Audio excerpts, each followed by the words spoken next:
Hotel brothers and sisters. I'm Baba Kurt Standifer. I'm with the Academy for African Community Transformation, AACT. We call it Aact. In Aact, we are very much concerned about the condition of our people here in America and African people all over the world.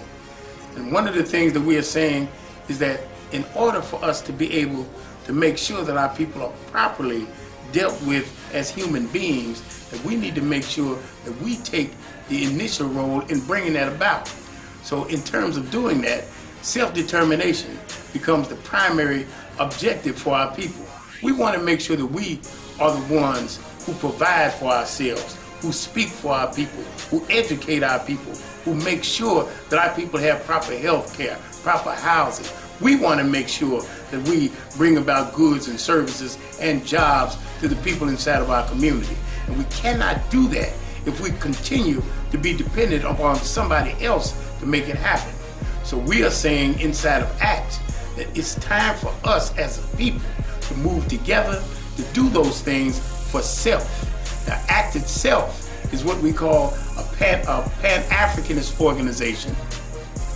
And it also is a rites of passage organization in that we are preparing African youth to become the fighters, the warriors, the ones who move to bring about the new African nation. We are saying that rites of passage, or teaching people how to move from one stage of life's development to the next stage, is important for us, and we have to make sure that we teach it in each one of those stages. Aact focuses on adolescent youth, so we pretty much deal with youth between the ages of 12 and 17. But there are other stages of life development that Aact is also looking at as well. We want to be able to put together daycare centers so that we can look at our youth between the ages of 6 months to 5 years old. We put together a junior rites of passage division to look at our children between the ages of 6 and 11. And then to put together a graduate division where we begin to look at our people who are 18 years and older. But rites of passage is supposed to be a lifelong process, and that's what we're engaged in. But as we deal with the youth between the ages of 12 and 17, there are a number of things that we have to do during that time. We have to train teachers. We have to make sure that we recruit the youth to come into the program, and we have to make sure that we have facilities and materials to make sure that we are doing the work, the proper work for our children to become those warriors that we need them to become. And that's where we call on the community. We need all of our people to begin to support a rites of passage process, and we ask that you come into our program to look at it and see if it's something that you really would approve of and something that you wouldn't have any problems with supporting. We need people to come into the organization to work on our various committees. We have a number of committees that are doing things in the community, and they're all doing those things in order to support the rites of passage process.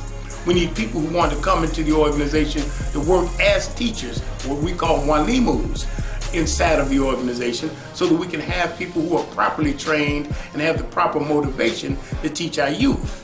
We need to have people who can take the information that we have and pass it around the community so that everyone in the community knows what we're doing and the importance of the work we are trying to do. And we need folks to come into the organization and bring their children to us, because the only way we can develop generations of African soldiers to bring about the new African nation is to begin to teach them based on a family relationship. Inside of the rites of passage process, we don't just focus on the youth that sit in front of us. We focus on those youth, their families, the community that they're involved in, and we focus on the African world in general.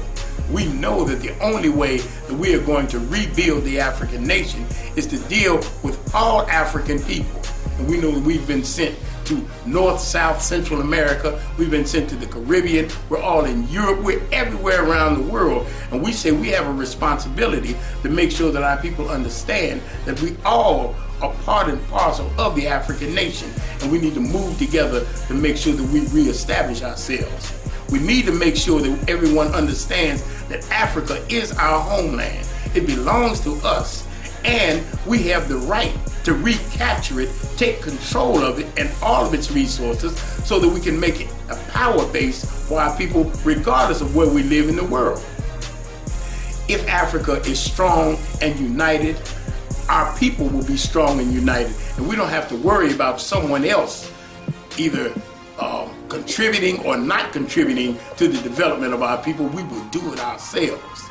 And once we do those kinds of things, we know that inside of our organization, inside of whatever part of the world we live in, inside of the entire African world community, that we as a people will have respect for ourselves, that other people will have respect for us, and we can recapture that traditional greatness that always has been a note for African people.